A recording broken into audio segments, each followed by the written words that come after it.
Alright, so to start off, the advocate claims that he claims his inherency claims on nuclear power, which is to do with safety and how the public looks at it, and then he goes into how it's the efficiency versus coal, and then the funding. Well, first start off with for an inherency claim, he talks about safety.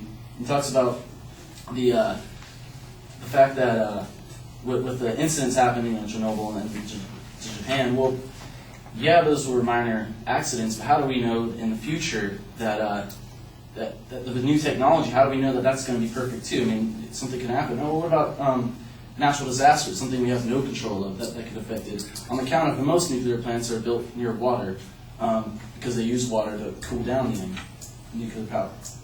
The other thing to go over is the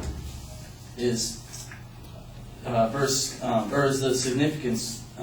He covers, under significance, he covers safety, pollution, energy, and costs. Well, to start off with safety, I mean, he claims that it's safer than what we do now. Which I have to say that nuclear power is not safe because of a few reasons. One reason is nuclear waste.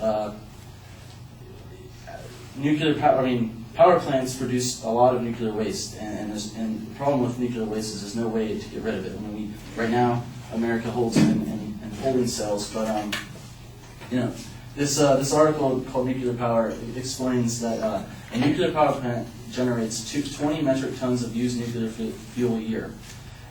This is classified as a high-level radioactive waste. When you multiply this, every known nuclear plant on Earth, the combined total rises to 2,000 metric tons yearly. Since all the waste produces radiation and heat, will eventually corrode through the container, and this will prove lethal by nearby life forms. And if you guys don't know, I mean, radioactivity, it's pretty bad. Cancer and stuff. There's actually, in Chernobyl, according to the UNSCEAR report, the subsequent discussions, roughly 18,000 thyroid cancer cases in children and some adults might responsibly be attributed to the radiation exposure after the Chernobyl incident. So that's pretty bad. I mean, the thing about nuclear power is that it's a low risk that it will happen, a low chance it will happen, but the consequences are so high. I mean, you're risking lots of people's lives. To go into pollution, well, the nuclear power plant might not emit pollution, but the resources that are taken into for nuclear power plants emit a lot of dangers. For example, mining uranium. Uranium is very radioactive and very dangerous, and it has to be transported to the nuclear plants. Well, during the transporting, that's a huge risk of an accident, and that could cause lots of dangers. So, and especially to the pollution. If something happens while it's transporting it and it pollutes the air, then it rises. It even says that after Japan, this article's Japan's nuclear power plant disaster claims that when a nuclear reactor melts down, some of its radioactive isotopes get into the atmosphere and jet streams. This will affect almost everyone in the world, and it might affect it vaguely. But if we raise the amount of power plants in America, then the risks of something happening go up. Therefore, this could actually be crucial. And then moving on to money, to the costs. Claims that nuclear power will save money.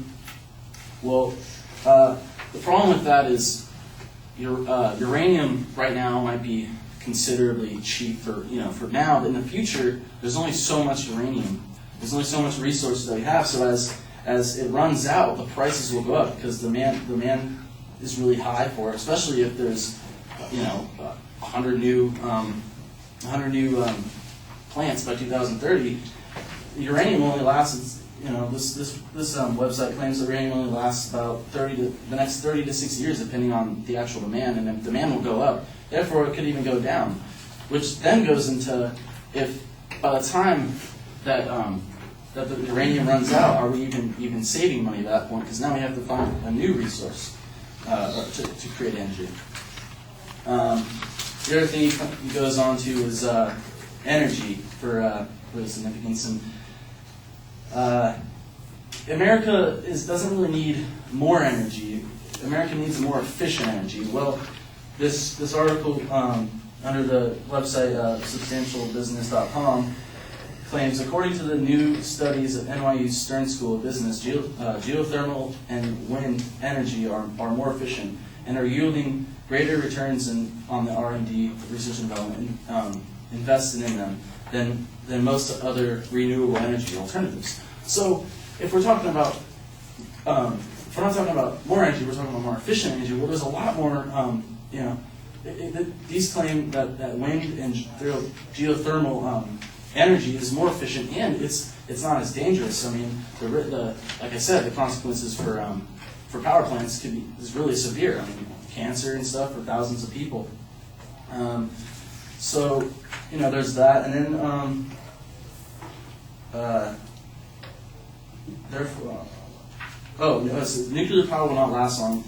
Therefore, more energy will not be produced in the long run. Like I said, with the supply of uranium or the resources that we use for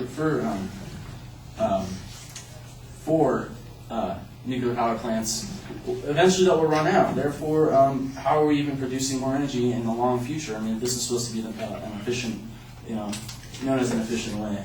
So, so that's what covers over that, and I think that's it.